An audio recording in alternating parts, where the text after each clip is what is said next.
Start recording. Oh, there we go. All right.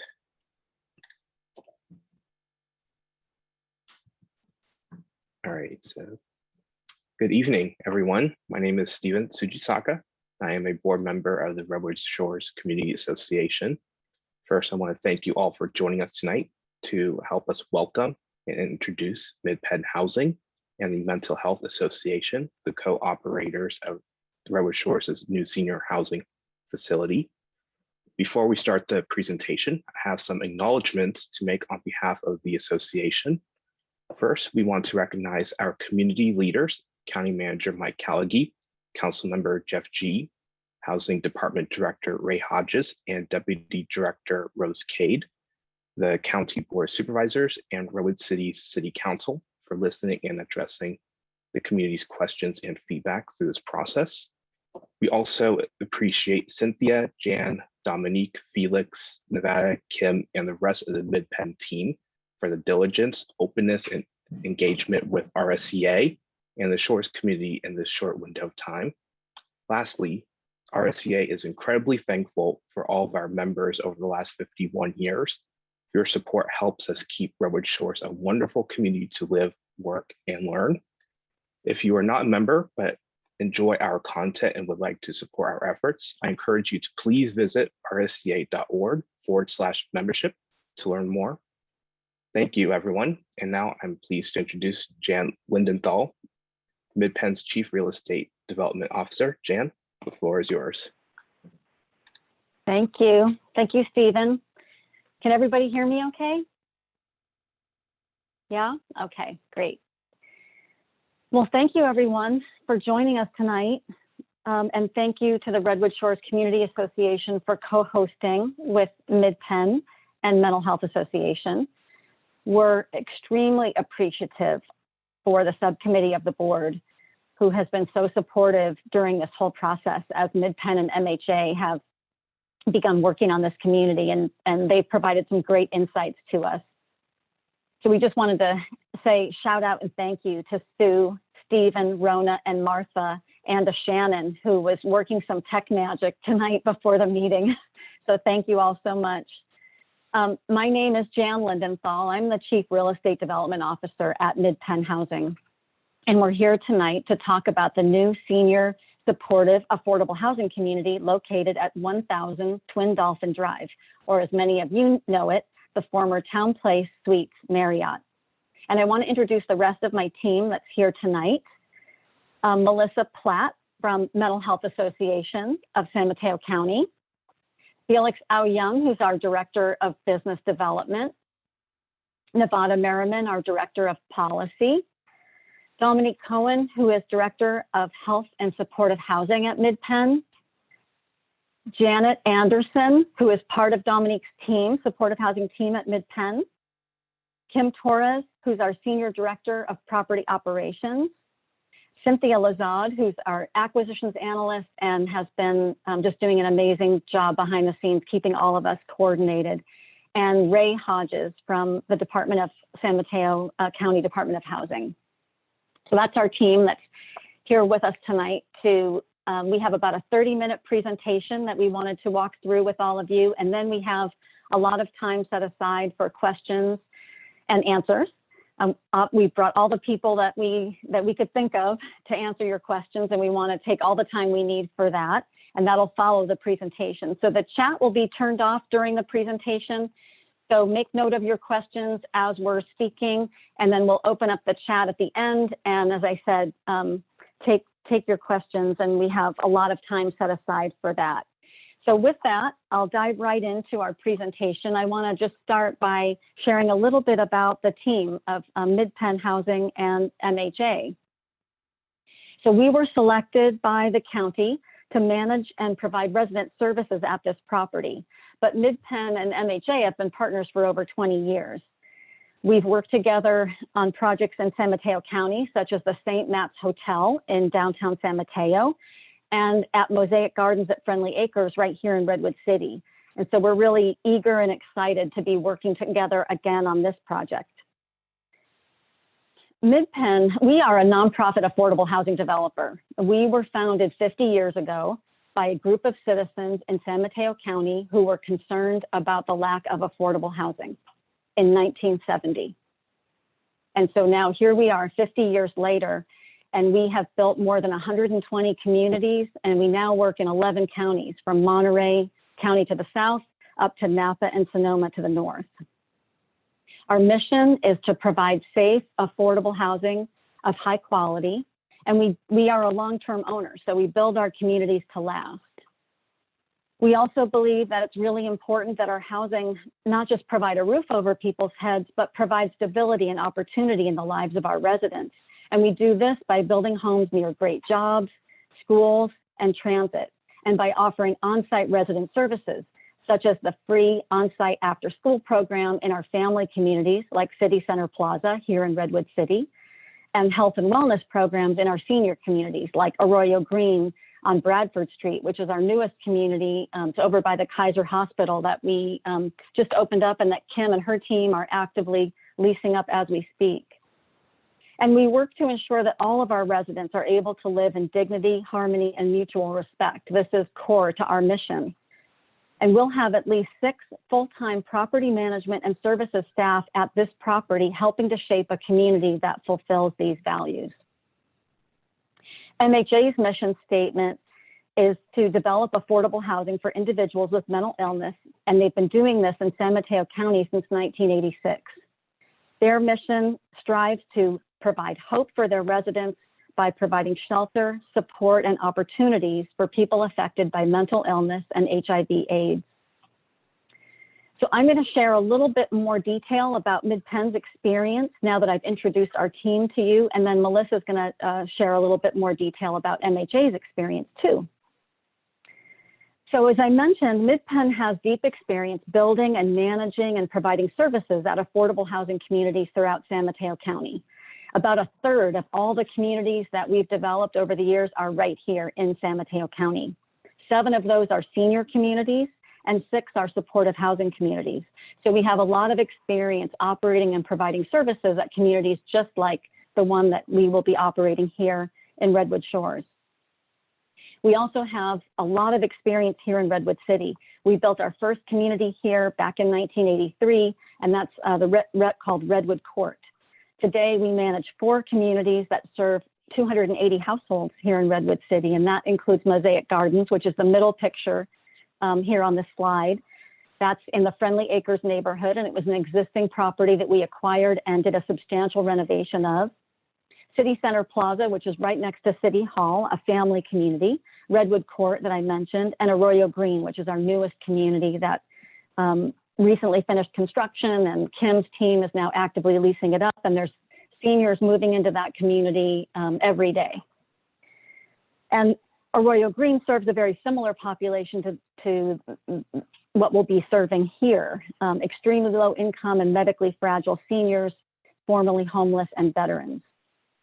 And now I'm going to pass it off to Melissa, who will share a bit more about MHA's experience in San Mateo County.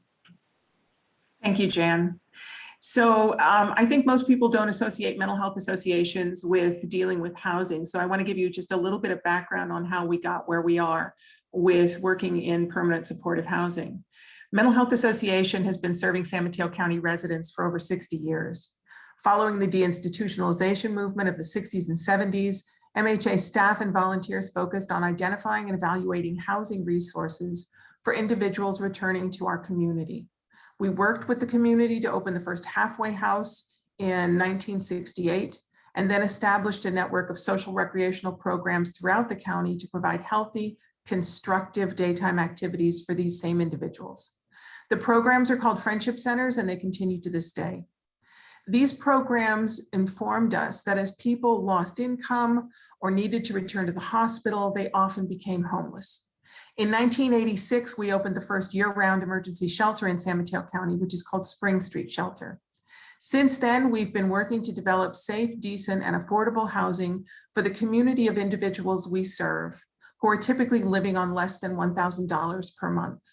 At present, we own and operate 12 permanent supportive housing sites, ranging from single-family homes to a 25-unit apartment complex, providing 105 individuals who are low and extremely low income living with mental illness or co-occurring disorders, or HIV/AIDS, or substance abuse disorders, or other disabling conditions with permanent homes.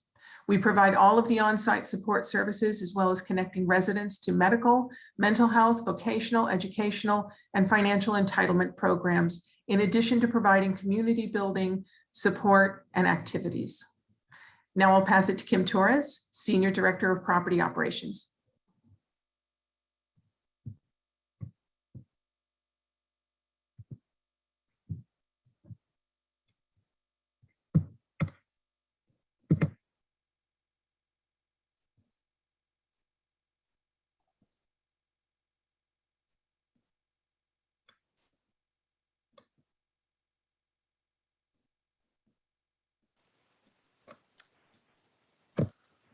Oh, it looks like, oh, there you go. Hi, thank you. Sorry for the delay right there. Okay, back to my point in the presentation. So MidPen Property Management currently manages over 8,100 homes in 124 communities, serving over 17,500 residents in Northern California. We at MidPen are in the business of creating great communities, and we do this by being good neighbors. We create great living environments. We self-manage every community and control down to our maintenance technicians.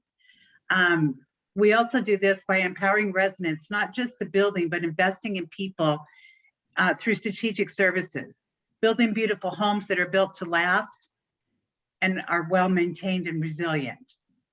And now I'm going to turn it over to Dominique Cohen, our Director of Health and Supportive Housing.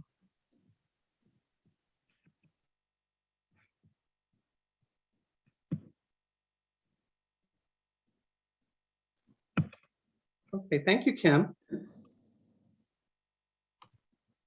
So the services that we design at MidPen are really meant to engage our residents. We are currently working with partners from community-based organizations, from county agencies. We work with medical providers. We also have contracts when we're working with schools of nursing. And the goal is to deliver comprehensive services that address the residents' needs in their entirety. We focus on providing evidence-based services that really are intended to promote both cognitive well-being and social stimulation. So right now we're working with our partners to deliver what we believe are more holistic types of services. And within this service structure, our goal is to really allow the residents to have self-determination. We want our residents to participate at their own pace and have free choice. And while this is also true, the goal of the team the services team is to really promote consistent interaction around achieving the residents' goals and encouraging them. So a little bit later in the presentation, I'm going to talk about how the partnership between the residents and the services team are really meant to enhance the residents' lives and create meaning. Right now, I'm going to turn this back over to Jan, I believe.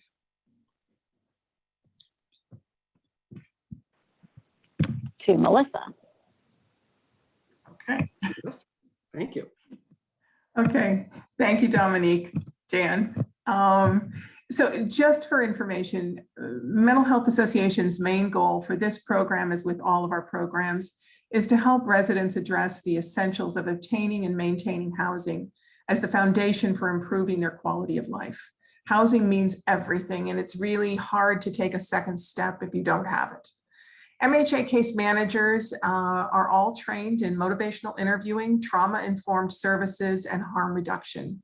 Their supervisors have more than 25 years of experience in connecting clients to services and supports in the community.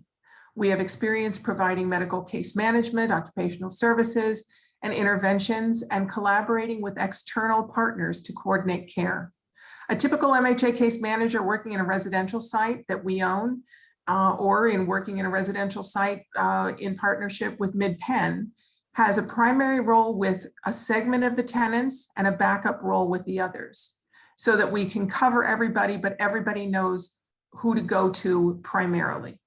Case managers typically work one-on-one with residents, both in the office and in their homes, helping them obtain needed services, providing advocacy on their behalf, serving as a liaison if needed with property management staff to identify issues and/or problems that can or need to be addressed, and securing resources. At MHA-owned sites, we provide regular food baskets, community meals, and activities. And in addition to scheduled appointments with tenants, MHA staff are all expected to have posted office hours for drop-in visits on a regular basis, have posted phone numbers for staff and resources, and maintain a calendar of services and activities available to tenants both internally and externally, both on-site and off-site. Case managers also work closely with residents to develop and implement service plans, identifying areas and issues they'd like to work on or work toward, particularly in the community. We currently have 2 case managers who will be assigned to work at this particular site who've been involved in the screening for all of the residents and have been taking down information and signing them up for specific additional services. And they will all receive some additional welcome information, welcome services, and PPE, as well as a backpack and a list of external resources, including things like transportation and the pharmacies that will deliver, because those are going to be 2 issues definitely these particular individuals are going to need. So what we also wanted to show you was MHA has impacts in the community. So it's the next slide, I believe. And just so you know, because we have been operating permanent supportive housing for many, many years, you know, in terms of housing retention, as I said, that's one of our main goals. And as you can see, 96% of our homeless and chronically homeless residents have maintained permanent housing for at least a year. And that's a pretty easy one for us to do. But when you go down, 91% have maintained for more than 2 years, 34% have maintained for 16 years, which when you look over the lifetime of a housing development, people choose to leave. Many of our residents may have other opportunities. We have residents who live out the end of their years and they do die, and you know, they pass on and their unit is refilled with somebody in need. So altogether, I think we have been able to demonstrate that the work that we do really helps our clients to retain the housing in the most constructive way possible.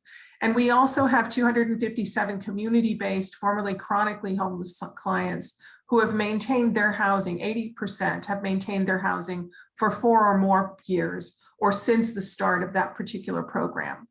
And I think, you know, as Dominique mentioned, they have connections to nursing care, and for our programs we have as well, which makes a huge difference in the lives of many of these individuals. For us, 82% of the individuals participating in our nursing care programs report adherence to medication and treatment regimens, which in the end result is they need fewer emergency care services, which is a huge plus for all concerned, because every time someone goes back into the hospital, their ability to return and regain the skills and strengths that they had is diminished. So thank you, and I will now turn this back to Jan. Thanks, Melissa. So we're going to unveil the new name for the community. And we want to thank everyone for submitting the name suggestions and then for voting on the name. And so we'd like to announce that the new name of this community is Shores Landing. And we're really grateful for the opportunity to be able to collaborate with you and to get your direct feedback in the naming of this community. That was a really exciting opportunity for us, something that we haven't been able to do before. So thanks again to everyone who participated in the naming process.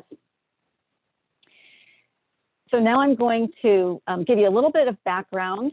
Some of you may remember this from the presentations with the county late last year, but I'll share a little bit of history about the program and how Shores Landing came to be. And then we have some photos so we can take you on a little tour of the inside of the building. So if you haven't visited before, you'll have a chance to see the inside and what it's like for our residents. So in April of last year, in response to the COVID-19 pandemic, the governor established Project Homekey. And this was a project that was specifically designed to get homeless people off the street and into safe housing so that they could shelter in place safely and protect their own health as well as and protect all of our community health. I mean, we were all sheltering in place to protect each other. And just the thought of being homeless during a pandemic is something that is just so frightening. And so the Project Homekey provided a real relief for people living on the street who needed that emergency housing.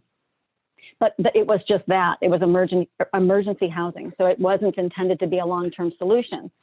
So in June of last year, the governor established Project Homekey, and that provided funding to local governments to purchase existing properties, hotels, vacant apartment buildings, motels that could be used for permanent supportive housing. And so in December of last year, the county of San Mateo purchased the Town Place Suites using these Homekey funds. Now, once the county had purchased the property, they needed to select an operator. And so they issued a request for qualifications that MidPen and MHA responded to, and we were selected in February of this year. And as of this month, 37 residents have already moved into Town Place Suites, and we're working to move in more residents every single day. So the property is located at 1000 Twin Dolphin Drive, so right along the Bay Trail. I'm sure that all of you are very familiar with it. It's between the Shores Development Center and the airport. And the property itself has 95 units. 77 of them are studio apartments, 15 are one bedrooms, and 3 are 2-bedroom apartments. And of those 95 units, 2 will be used for MidPen staff. So we'll have a community manager and a service coordinator living on site. So now we're going to show you some photos of the building itself. So the building was a former extended stay hotel. So the rooms are really well suited to permanent housing because each unit has its own kitchen and bathroom. They have full-size stoves, refrigerators, and dishwashers. And each unit has a full bathroom as well. And the entire building came fully furnished when the county purchased it. So all the furniture, toiletries, linens that you're seeing in these pictures is exactly what the units look like right now. So this is what our residents are able to move into. And it's just such an exciting opportunity for them. The ground floor also has office space, indoor and outdoor community space, and is located along the Bay Trail, so our residents are able to access that fabulous amenity that I know all of you enjoy as well. So who is able to live here? So seniors who are age 62 or older are able to live here, who are extremely low income, meaning that they earn at or less than 30% of the area median income. Referrals are coming from the county's shelter programs, including the Homekey program, the health plan of San Mateo, who's referring medically fragile seniors here, and through the coordinated entry system, which is a system that the county uses to screen and refer formerly homeless residents. And there is a preference for residents who live or work in Redwood City during this initial lease up. So now Kim's going to share more about the actual property management work we're doing on the ground to screen and help our new residents move in. Thanks, Jan. So we have an experienced property management team that's going to manage the community. We'll have a full-time community manager that will also live on site. We have a full-time maintenance technician that will handle all the maintenance needs inside and out for the residents and the grounds. We'll have a full-time administrative clerk who will also be the lead desk clerk during the day. And then in the evenings and on weekends, we'll have 1 full-time and actually 2 part-time desk clerks. The desk clerks will provide added security for the residents. They'll be able to direct them. They'll be able to assist if there's, an issue after hours when the daily staff is not there. They'll also be able to manage foot traffic that comes through the door in the evenings and on weekends. So we're a housing first organization, and what that means is that we have a screening in policy for our applicants to screen them in. This is especially important with seniors and seniors that have been experiencing homelessness. A lot of them may have credit deterioration and other issues that are directly related to their homelessness, and the screening in policy helps them get apartments and a place to live that they may not otherwise be able to get going through the normal channels of trying to rent an apartment or some other place to live. So just a little bit about our intake process. Once we've received a referral through one of the 3 referral agencies that Jan had mentioned, the applicants fill out an application. We schedule an intake appointment for them to come in, and we run the background screening for each adult applicant. We then determine their eligibility to ensure that they're at or below the 30% AMI. And then that enables us to calculate their rent, which is 30% of their income. And then we schedule their move-in. Let me back up for a minute. If there's issues that pop up on their background screening, we meet with our resident services team and or the MHA team to discuss what the issues are, find out what's changed since the issues came about, and determine whether or not they'll be able to fulfill the terms of the lease and follow the rules that are stated in the lease and the house rules. And then we make a determination on whether or not we can approve them. We have about a 98% approval rate in going through this process. It's very successful. And at that point, we schedule the move-in and have orientation on move-in day for the residents. We show them their unit. They get a welcome gift, a welcome basket. They meet with our services team, and we really just solidify the relationship that we've started with them from the intake process moving forward. It's very rewarding. And I'm going to turn it back to Dominique. Thank you, Kim. So as you guys have heard, we're going to have 4 case managers here, 2 MHA, 2 MidPen. One of the case managers from MidPen will also be living here on site. And that really is intended if there are any crises after hours, that case manager is positioned really to work with those individuals and provide them whatever services they might need. The role of the case manager for all 4 is really very unique. Oftentimes, these individuals may not have the family and social supports and connections that most of us have. So the case managers are often seen by the residents as surrogates, and that's the way they get perceived at. These case managers generally are building a rapport with the residents that's really based on trust and respect.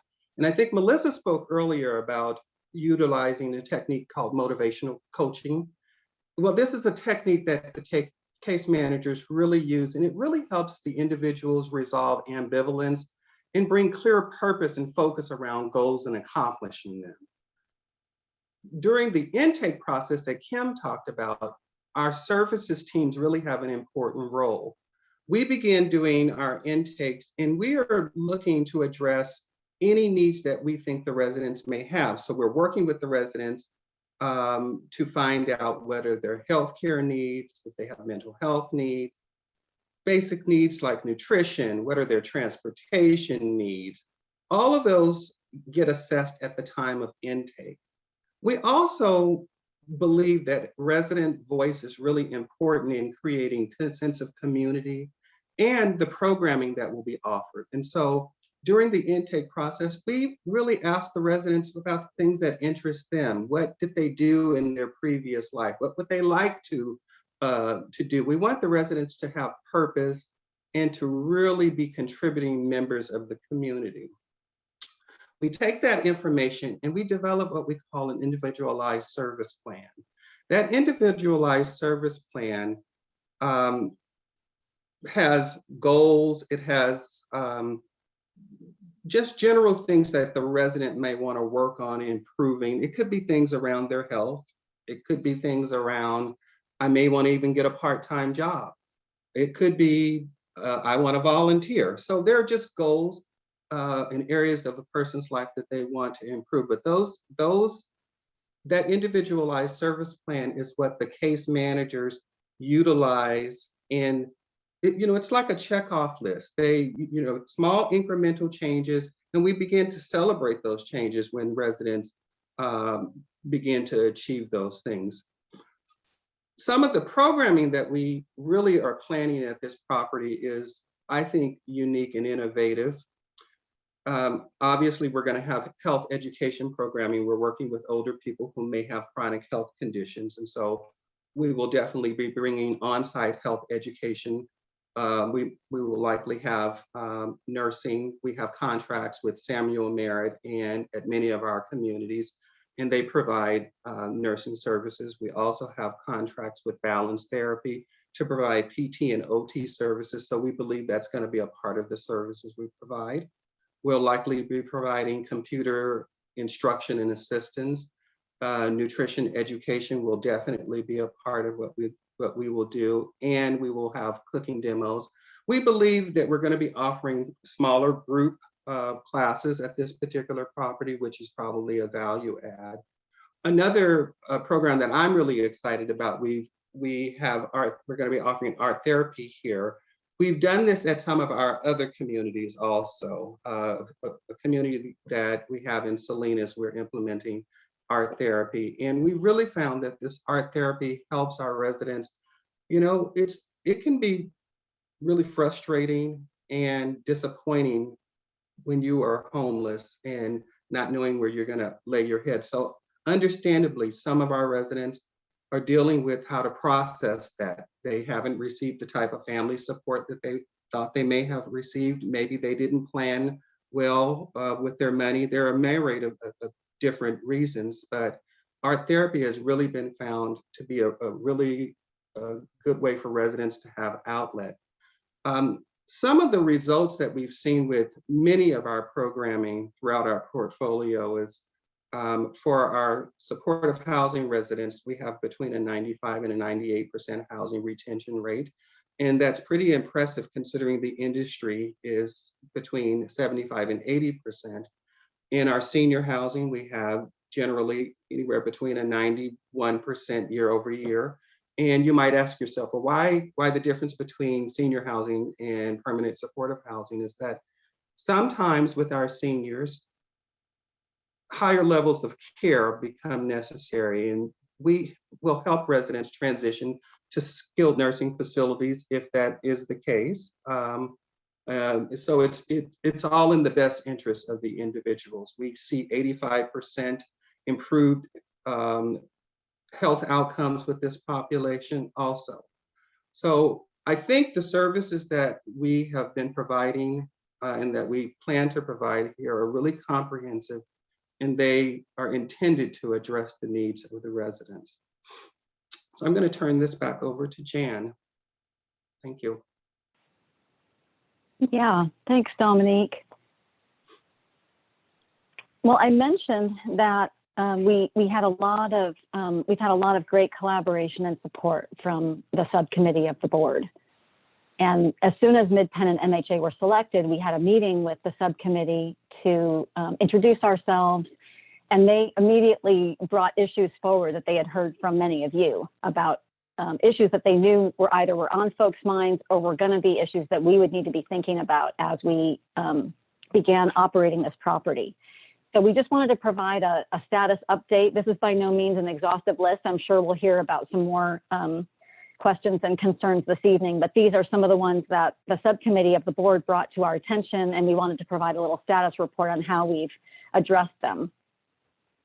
So the first one was the dogs on the Bay Trail. And so we have added pet waste posts near the Bay Trail entrance to make sure that our residents and the public have the resources that they need to be able to clean up after their pets, something that is very important. And we're also working with the county to assess adding some signs along the Bay Trail so that our residents and other folks using the Bay Trail know what the leash laws are, so that we can all keep our pets safe while we're using the Bay Trail.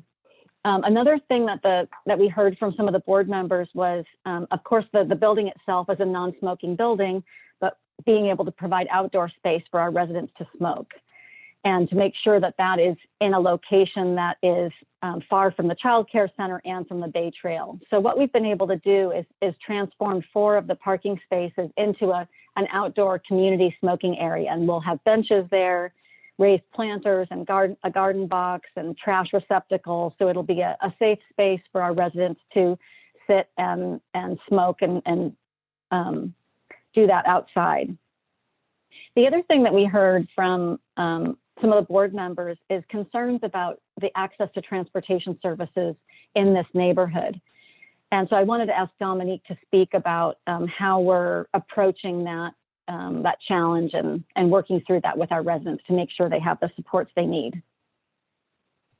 Thanks, Jan. So when the residents or applicants come in, we in our intake process, each resident receives a questionnaire, and that questionnaire is really about their transportation needs. We have I'm happy to report that many of the residents, about 40% of those who have moved in, so the building is not 100% occupied at the moment, but about 40% of those individuals have cars. Another percentage of the individuals are connected to things like Ready Wheels, Get Up and Go. The health plan of San Mateo has medical rights, and they're connected to those. They're also connected to Get Around Seniors program. And so we found, and I'm not actually surprised because this population can be very resilient. We found that of the programs that we would have automatically connected folks to, many of them were already connected and are pretty self-sufficient. We will continue, though, as the intake process continues with the newer applicants that we are going to be assessing. We're going to continue to assess the needs, and where folks are not connected, we're going to make sure that they are connected to the services, transportation services that they need. Thanks, Jan. Okay, thank you.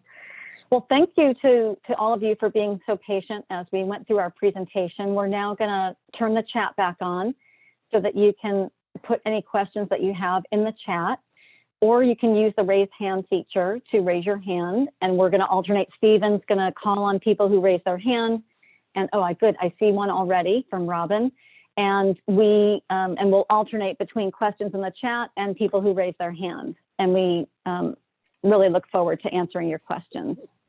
And maybe, Cynthia, we could stop sharing now so that we can hopefully see folks, if you want to turn your video on, and we can see each other if you wish. Are you talking to me? This is Robin. Hi, Robin. Yeah, we're ready Hi. for your question. Okay, well, I sent in questions as of what was the deadline, Monday, and they certainly weren't among the 3 that you put up there. But among my biggest concerns is fire hazards. People like this typically do smoke, probably a large percentage of your residents, I don't know. And if they drink and smoke or do other sorts of things to entertain themselves and smoke, I'm really concerned about the disabling of fire alarms and the potential for fires over there. Everywhere you see homeless encampments, you see fires.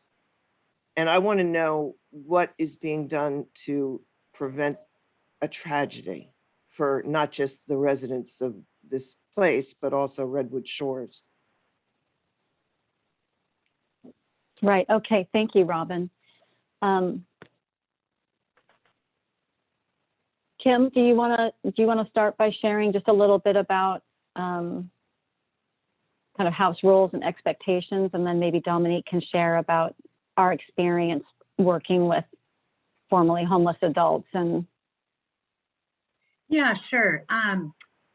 So we review these this particular topic during the move-in orientation. When we go and tour the unit with the applicant, we explain the importance of, not hanging stuff in the sprinklers, which would cause them to go off. And we want to make sure that they're always functioning properly. We show them where the smoke detectors are, what the lights mean when they're flashing, when, if it needs a battery change. The maintenance staff also does biannual inspections of all the units to make sure that everything's working properly.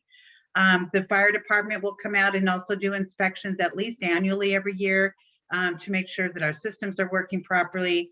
The fire alarm company that we use does quarterly inspections. So as far as the equipment is concerned, we're really on top of making sure that the residents know how to use the equipment and know not to disable things.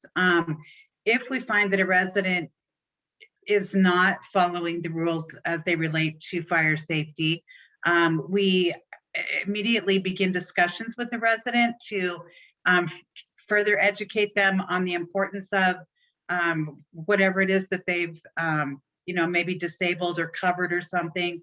And we would work with our services team at that point to also continue the education. We may schedule monthly inspections or even more frequent inspections to ensure that they are following our recommendations and suggestions. So that's just a few of the things that we would do to do as much as we can to prevent situations like that from happening. Yeah, so the other thing I'd like to add on to this is that our experience has really informed us that this population is not non-compliant as you might think. So we have permanent supportive housing in many counties. And when we show our residents the areas that they are allowed or the designated smoking areas, that's generally where they go. We haven't had experience where our residents are disabling fire alarms and smoke detectors and that sort of thing. Again, the role though of our case managers there is really to educate and talk about complying with the rules and the lease. And so a lot of that happens on a continuous basis. I certainly understand the concern, and I just would like to, I'd like to add a little reassurance that with the way with us being so service heavy at the property, with the amount of inspections that happen going into the units, with the really robust approach to engaging with the residents, we would certainly have an indication of what's going on in our residents' units. Our role really is to, in many cases, if smoking cessation is a thing where residents really want to be involved with and decrease that, like that's what we want to do. I also want to just make a point that because of the eclectic nature of those that we are housing here, those residents that are SNF eligible, for example, people are dealing with chronic health conditions, and many of those individuals may not even be smokers or drinkers. They're dealing with other issues. And so I'd like for just to keep that at our consciousness also. Yeah, thanks, Dominique. One other thing I wanted to add is that about 2/3 of the residents are being referred directly from the Room Key program. So they've been housed and living in hotels and following the rules, and so they're people who have become accustomed to living in a communal environment. There's a question in the chat that's a quick one to answer from Anahi. What is the age requirement for the applicants? So the age requirement is seniors who are age 62 or older. That's the head of household, or the spouse or partner has to be 62 years of age or older. There's another question with a raised hand from Vivian. Vivian, would you like to ask your question?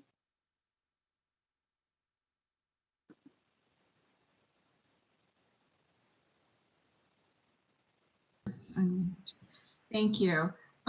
This is Vivian, Sure. longtime resident. Can you hear me? Yes. Yes. So I don't see Mike Callaghy on tonight's call, but I see Mr. Hodges. And as someone who's been tracking this from the very beginning, when Redwood Shores residents were blindsided by the county taking over this project, we know the process that this went through. And I don't think others participating necessarily feel that we were told, honestly, that this was going to be a homeless population. Mr. Callaghy marketed this to us as low-income older adults who happen to need housing. So from hearing your presentations tonight, it's clear that primarily these are going to be folks who came from the Roomkey program. And the Roomkey program are homeless people. You know, we know that. And so having MHA involved all of a sudden, in addition to MidPen, just raises the red flag for me in terms of the severe needs that this population has. And Redwood Shores is an extremely low crime area. And I think many of us are very concerned about who's going to be residing in our Town Place Suites, which is now you're calling Shores Landing. So it's good to see from Dominique's presentation that you're going to be extremely heavy in terms of the services that are going to be provided for these clients. That's good. But I just want to express that we're very concerned about the safety of our neighborhood. Thank you. Thanks, Vivian.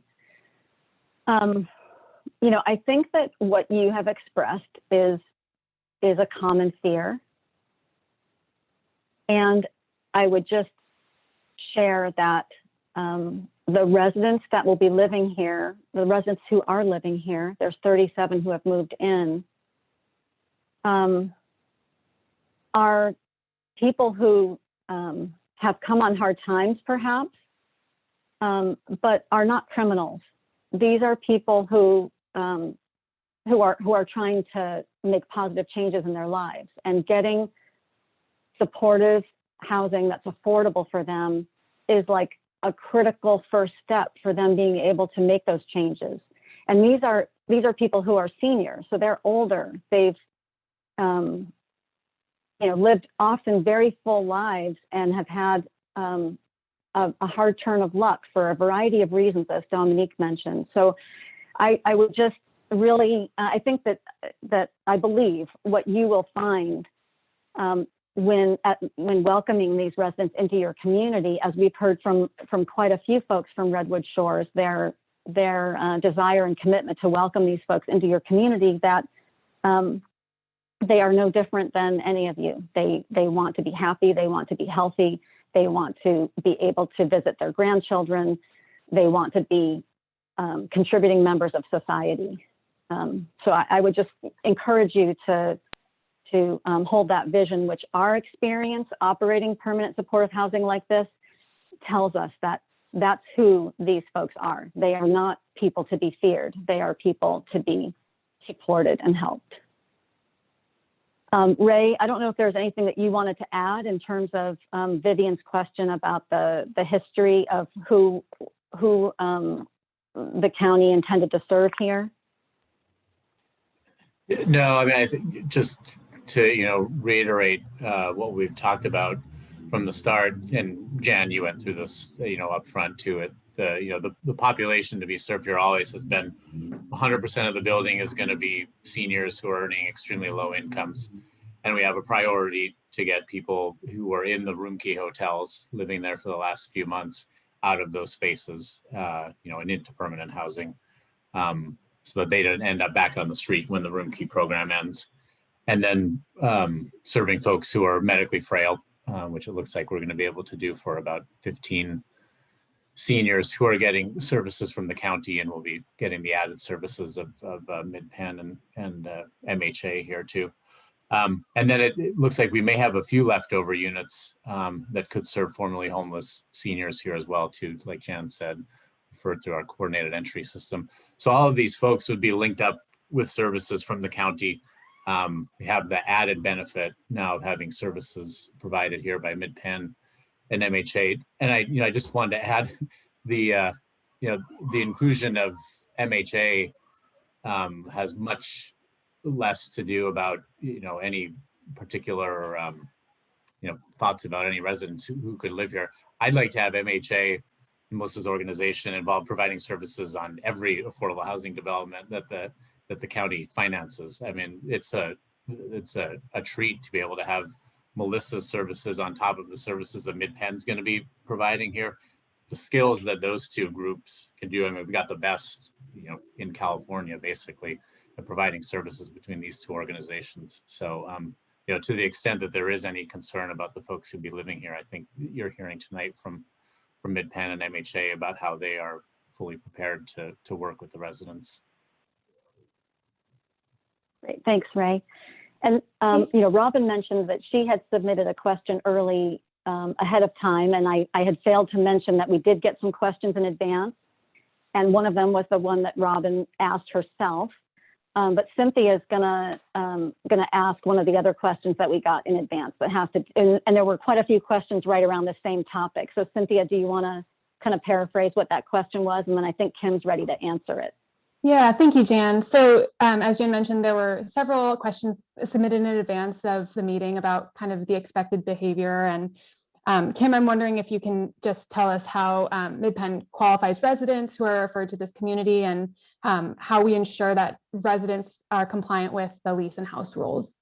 Yeah, absolutely. So as I mentioned before, we run background screening on all adult applicants, and there's really about 4 major crime issues that we would not allow. One of them would be violent physical crimes against others, drug manufacturing, arson, and I can't remember the 4th one, but they're severe crimes. Crimes of other natures we would have applicants, if there were any, go through the mitigation process or screening in process that we spoke about. All applicants have to sign a lease, which includes house rules, a crime-free addendum, and things like that. And we review those carefully with the residents to ensure that they're aware of what our policies are and what would be violations of these agreements and addendums. If we have behavioral issues, we work very closely with our resident services team, and in this case also MHA, to begin verbal meetings with the resident to inform them of what the violations were. We usually give them about 3 opportunities, unless it's something egregious, but we give them about 3 opportunities to right the situation. If it continues to happen, then this could potentially lead to eviction, where we would turn it over to an attorney. And at that point, then our resident services team would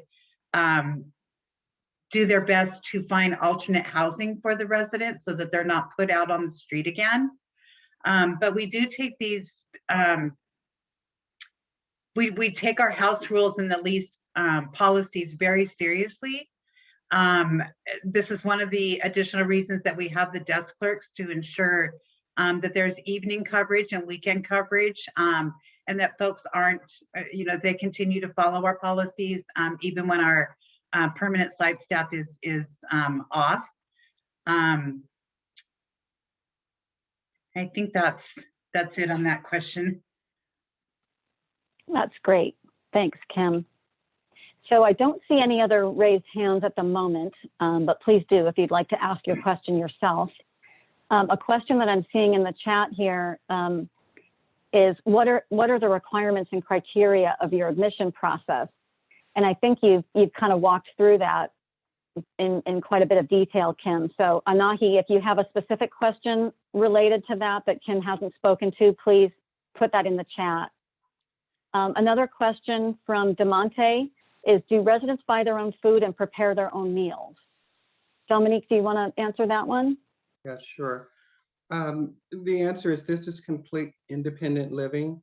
And so residents definitely are buying their own food. They are preparing. Now for those residents that may need some added support, we will assist residents in helping them to obtain food.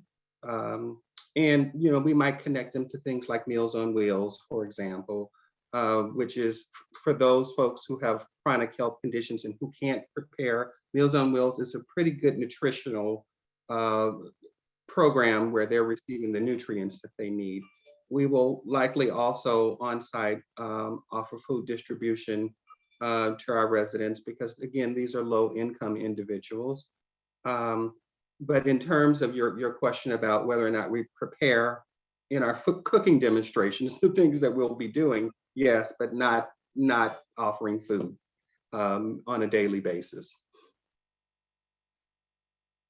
Okay, great. So I see Joe Taylor has raised his hand. Joe, would you like to ask your question? Hey there, I just unmuted. Can you hear me? Yep. Great. So what types and severity of mental illness would be acceptable for residents to still be admitted to the program? Dominique or Melissa, or maybe both of you would probably like to speak to that one. Do you want to go first, Dominique? Yes, I'm fine. In terms of those individuals that with mental illness, as long as these folks don't have a history of criminal activity and could live with an amount of assistance or independently, we would admit them into housing. And so, there may be people who have borderline personality disorder, for example. Lots of people in our society, by the way, live successful lives, have jobs, and have borderline personality disorder. We may have residents who, for example, who have that disorder. We may have residents who have other disorders like schizophrenia and controlled by medication. They will be allowed to live there. So again, as long as there is no criminal background, where they've hurt someone or anything like that, we wouldn't discount them from housing.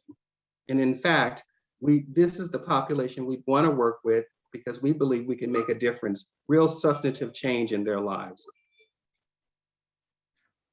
And I think, there's also just the fact that what they have found is that within the homeless population, a significant percentage suffer at least from depression, which is completely understandable. And that's one of the things that we often see in programs like this. There are other permanent supportive housing programs that are specifically for people with serious mental illness. And I would venture to say that the majority of people who are really still struggling are probably being referred to those programs. The people who are coming here, as was said before, have been successful in the Homekey program. They still have issues, they still need connections, they still need support, but they have been successful at living in situations very similar to this. And so I would expect that to be the case here.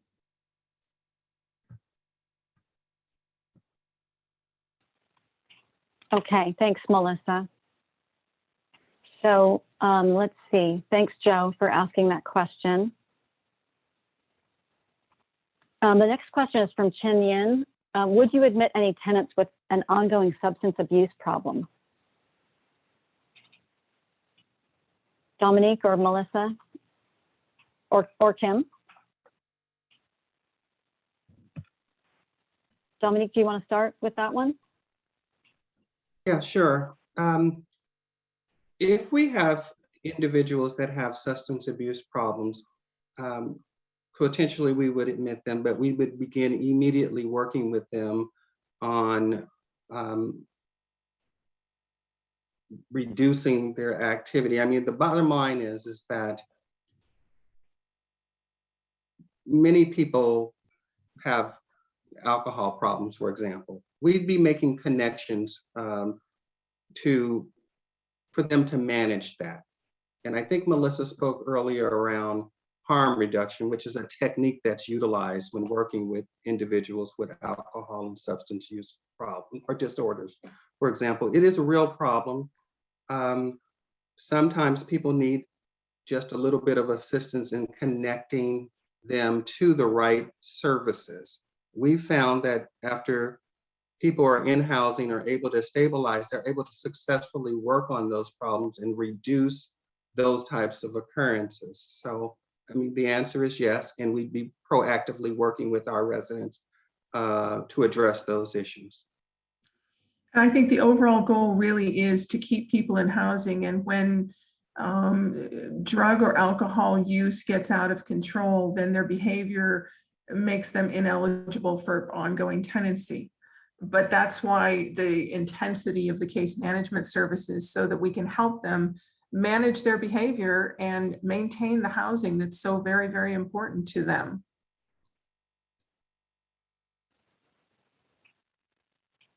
Great, thanks.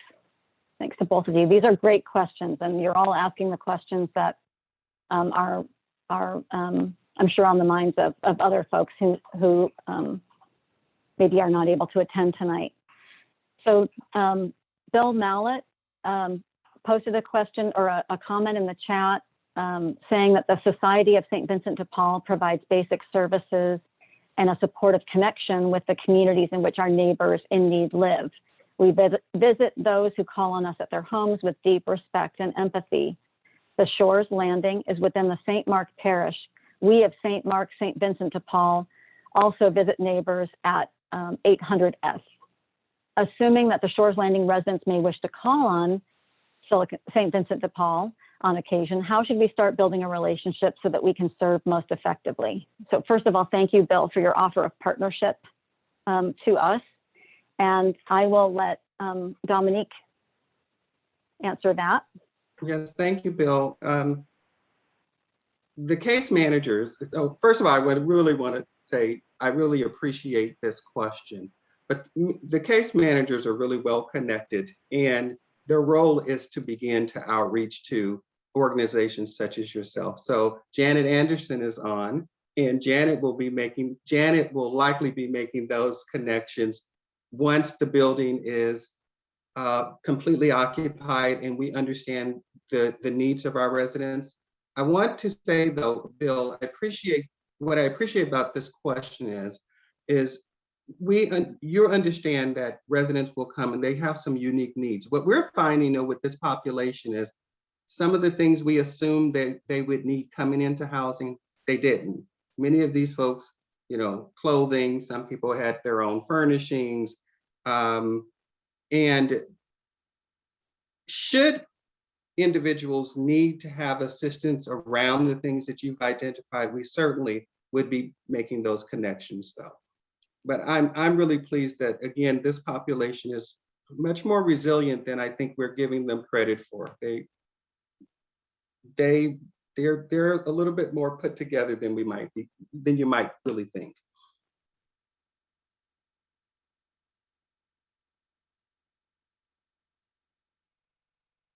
Great.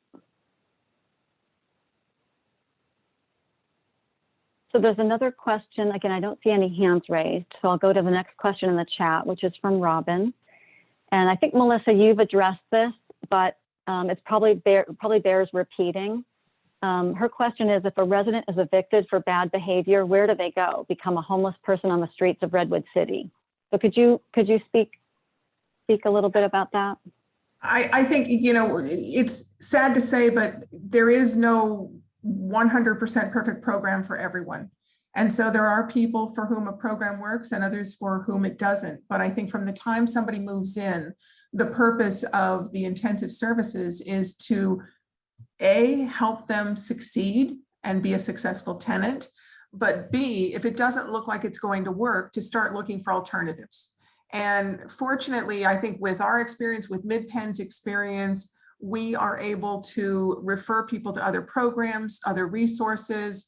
We operate a shelter. We're very familiar with other shelters if that's what the need is. We're familiar, we work closely with the Department of Housing if what they need is some sort of subsidy in some other type of situation. And I think the goal is never to put somebody just on the street, but actually to give them an alternative place to live so that they can be successful.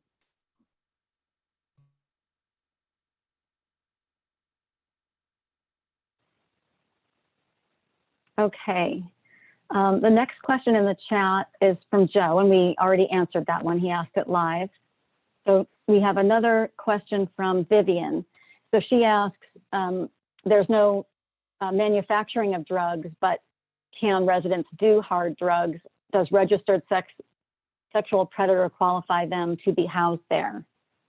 Kim, do you want to recap what you shared earlier? Yeah, so if a resident was found to be doing illegal drugs, it would go against our crime-free addendum, and that we would institute the process that I explained earlier about meeting with the resident, letting them know which policy has been broken. They would be served notices that they've broken the rules of the property. So that could potentially lead to eviction. It just depends on, you know, whether or not they follow the rules, and we work with resident services very closely again on addressing those issues. For the fourth item that I mentioned earlier, as far as the things that we screen out for, was crimes of a sexual nature. And we would only be able to screen out for the registered sex offender if the crime or a conviction happened within the last 7 years. That's what's covered in our screening policy, and what the federal laws legally allow us to do. So can you recap the 4 areas again, Kim, just so people remember that? Sure. So it's crimes of a violent physical nature against others, manufacturing of drugs, the sexual crimes, and oh gosh, now I forgot the other one, arson. Okay, thanks. And I would just add that it's the process that Kim described for residents to get through the screening process is very rigorous. And that's a double-edged sword, because these are people who need housing, who need a second chance, who have likely been victimized by a system that doesn't always take into consideration all of the factors that contribute to choices that we make or where we end up in our lives. And so we are constantly balancing and doing the best that we can to provide that second chance to people who really need it, while we're also ensuring that we're creating a community where people can be safe and healthy and happy. And so the things that Kim talked about are the kinds of issues that really would be a detriment to someone being able to live in community with others. And those are the factors that we're really focused on. And then the supports that Janet and Dominique and Melissa's team are providing to our residents are the supports that they need to make that adjustment to living in community, to living with others, to cooperating with their fellow neighbors, and all of those things. And all the therapies and programs that Dominique talked about and that Melissa talked about are part of those supports to help people really be able to get centered, to get healthy, and be able to really live a happy, healthy life. And as I said before, this is what we find we operate 6 supportive housing communities right here in San Mateo County. Melissa operates another, how many, Melissa? 12, was it? Yes. 12. And MidPen operates many more supportive housing communities all over the Bay Area. So this isn't something that's new to us. This isn't a population that we're not familiar with working with. And I just want to get us all to think about, these are people, these are human beings who are trying their best to be able to get that second chance and make the most of the life that they have in front of them. So the next question that Vivian asked is a good one, and it's one that that we often get and that we absolutely want to communicate tonight. So that is, what if Shores residents see that there's a problem with a resident, what should they do? Should they call the police? Should they contact MidPen. So Kim, what would you advise to someone in the community if they see something at the property that they're concerned about? Yeah, they can absolutely contact either our on-site staff. We have a property manager who oversees the site staff there that can be contacted, and we can share that information and her contact information. But we absolutely, again, I want to stress that we want to be good neighbors. We're living in your neighborhood. We're going to be part of your neighborhood and be those neighbors, and we want to be good neighbors. And if there's something that you want to bring to our attention, we absolutely welcome that at any time. We're happy to hear from you, and we'll address them as they come up. And we can make sure that that contact information is available to the association and in the pilot, in the newsletter that goes out, or what would be the best way for us to, so that people know who to contact?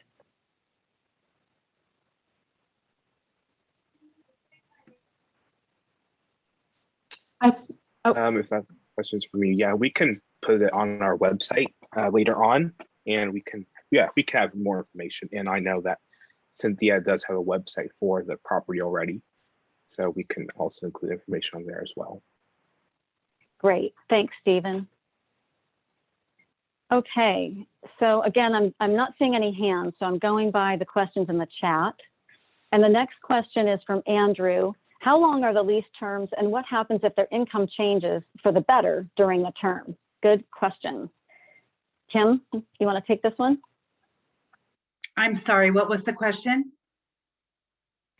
How long is the lease term, and what happens if a resident's income changes for the better during the lease term? Yeah, so the residents sign a one-year lease when they move in. It automatically rolls over to a month-to-month contract at the end of the lease term. If a resident's income increases during their annual recertification, we would adjust they're supposed to report it if the income changes either up or down by at least $200, because that affects the amount of rent that they'll be paying. So that change is supposed to be reported. And then also we do an annual recertification where we will re-verify the income that they've reported and make any adjustments at that time. They can make more after that. It would just mean that they'll be paying a little bit higher rent based on the income that they have.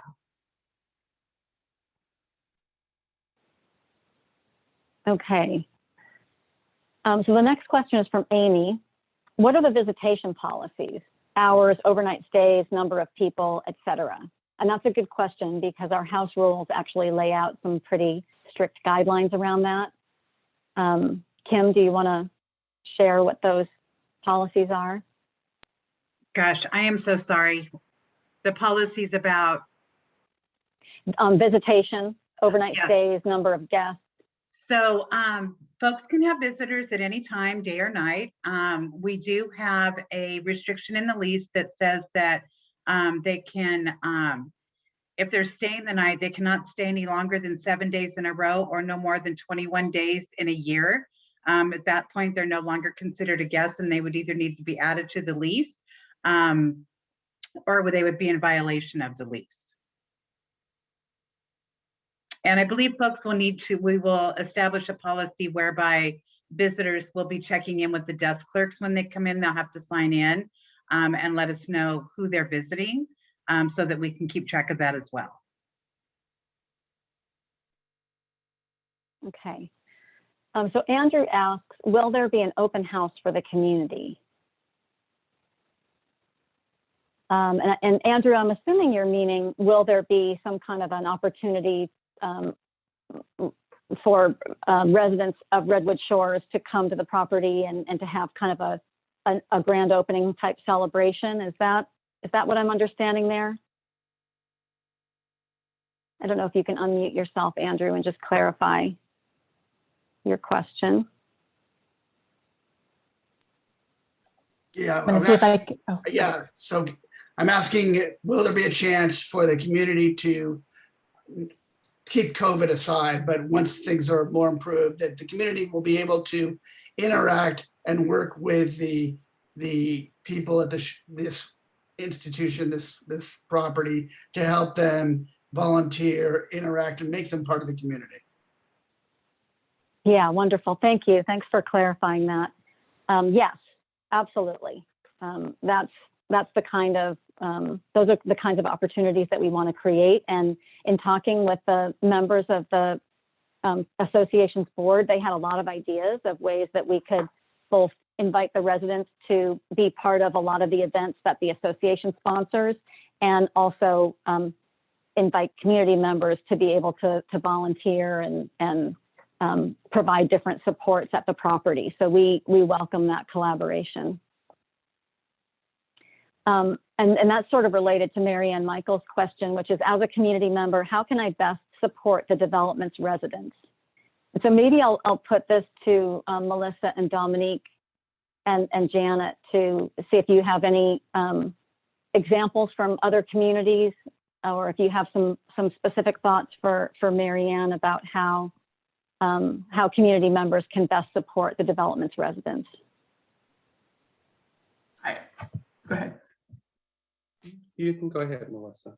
I think at many of our other sites, we have people from the community that will join us for community activities. Again, this is pre and hopefully post COVID, where I know there are going to be activities on site, and people have come in from the community to help bring food. We've had, things like barbecues where we've invited our community in. And, if people have ideas for like running a group or, doing some sort of interaction with our residents, we welcome having that conversation, because we really want our residents to be part of a larger community and to, get to know our neighbors. Because as Jan and everyone said at the beginning, the goal is for this project and everyone living here to be a good neighbor. So I'd like to add on to that. What we've seen at some other communities, we have people in the community who have expertise around, people sew and knit. They come in and they may want to do those types of activities with our residents. We have a property that's in Aptos, and I'd like to really talk about the collaboration between that community and our property there.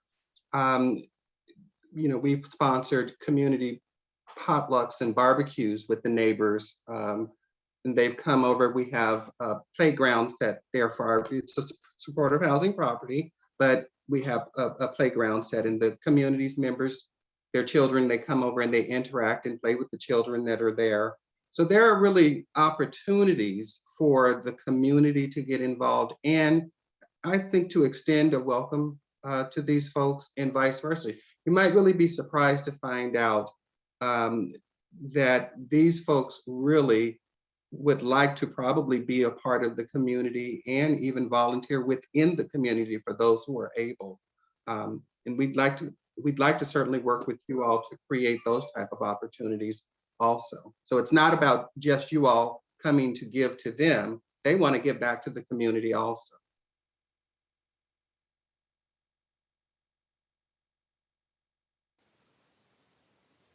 Okay.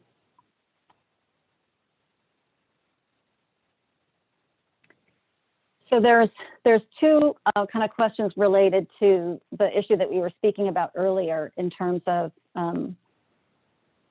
people that may have some sexual crimes in their background. And as Kim pointed out, under federal law, we're only able to screen for the last 7 years for sexual related crimes, and we are doing that. And so that is the screening that's happening in addition to the other criteria that Kim spoke about.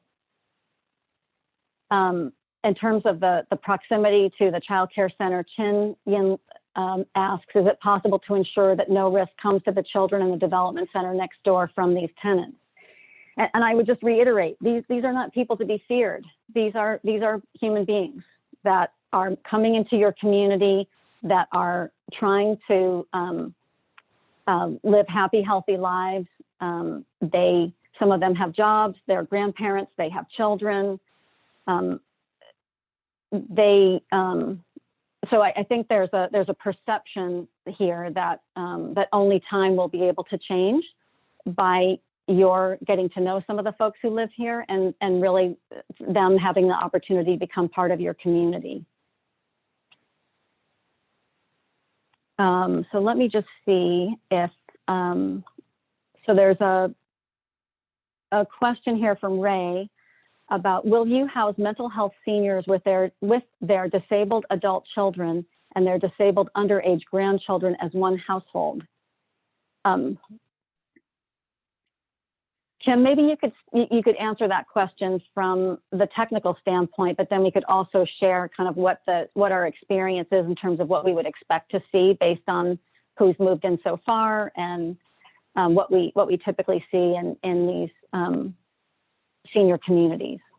Right. So the definition that we're following again is that the head of household, the spouse, or co-head or partner needs to be age 62 or over. And what that means is that theoretically, there could be potentially other household members in the household. I know that we do have a couple of folks that are coming from the non-congregate shelters that have grandchildren or a grandchild. So we do have some folks moving in with that situation. And then of course we have partners or couples that are moving in. I don't think that I've seen anyone so far that meets the question that was posed as far as having disabled adults or children living in the apartment, but we would welcome that if they did. That would definitely be within the guidelines of the definition. Okay, thank you, Kim. So we are at time. We had planned to take this meeting to 8:30 and we are at 8:29. So we want to thank, and I know some folks have had to drop off, so we appreciate your patience. We appreciate everyone taking the time to attend this meeting, and to the Redwood Shores Community Association for co-hosting this meeting with us. We want to maintain really open communication with all of you. And as I mentioned before, I've really appreciated the collaboration with the board to make sure that we're sharing information in real time as quickly as we can as residents have been moving in. And we want to continue to do that. And again, we really appreciate everyone coming. We will be preparing a frequently asked questions, summarizing the answers to the questions that folks asked tonight. And Cynthia, maybe I'll just ask you, how will we distribute that? And do you want to let folks know about the website address? Yes, I can absolutely drop the website address in the chat before we close up. And then I think that, let's see.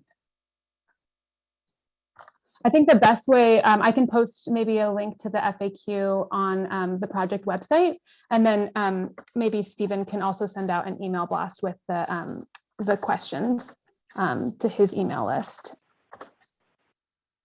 Great. Does that sound reasonable, Stephen? Yes.